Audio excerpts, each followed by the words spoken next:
नमस्कार मित्रों, आपका स्वागत है कुमार एक चैनल पर। आज हम जानेंगे एक ऐसी रहस्यमयी कथा जिसमें श्री राम के छोटे भाई भरत के श्राप का रहस्य छुपा है। कहा जाता है कि उसी श्राप के कारण किसान आज भी दुख और कष्ट झेलते हैं।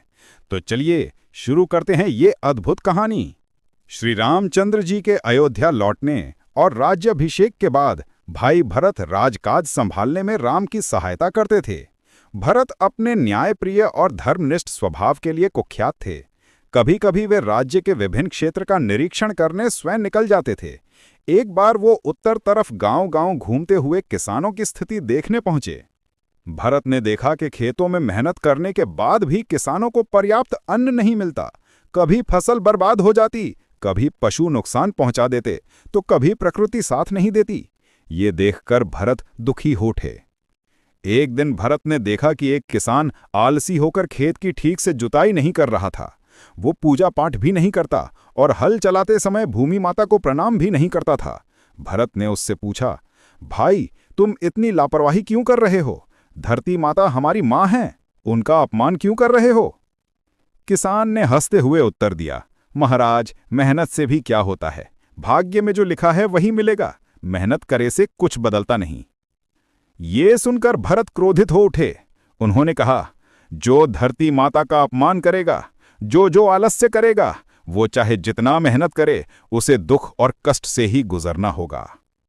इसी क्षण भरत के मुख से श्राप निकल गया कि अब से किसान कभी सुखी नहीं रह पाएगा। मेहनत करेगा लेकिन पूरी संतुष्टि और सुख उसे नहीं मिलेगा। भरत का श्राप तुरंत प्रभावी हुआ। किसानों की फसलें उगने लगीं, परंतु कभी वर्षा की कमी तो कभी अधिकता नुकसान पहुंचाया, कभी कीट पतंगे तो कभी पशुओं का आक्रमण।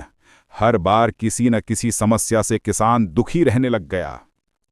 योग बदलते गए, समय आगे बढ़ता गया, लेकिन भरत के दिया हुआ ये श्राप आज भी किसानों के जीवन पर असर डालता है। कभी उनकी मेहनत पूरी तरह से सफल नहीं होती, कभी उन्हें बाजार में उचित मूल्य नहीं मिलता, कभी प्राकृतिक आपदाएं उनके सपनों को तोड़ देती हैं। मित्रों, ये कथा हमें ये सिखाता है कि आलस्य और भाग्य भरोसे रहना सबसे बड़ी भूल है। धरती माता का आदर करना और मेहनत एवं ईमानदारी से कर्म करना ही सच्चा धर्म है। श्राप का असर तभी कम होगा जब किसान ही नहीं, हम सब मिलकर कृषि और अन्न का सम्मान करेंगे। आज आवश्यकता है कि हम किसान भाइयों का साथ दें, उनका सम्मान करें और उनके श्रम को ईश्वर का वरदान मानें। तो मित्रों, ये थी भरत जी के श्राप की कथा। अगर आपको ये कहानी पसंद आई हो तो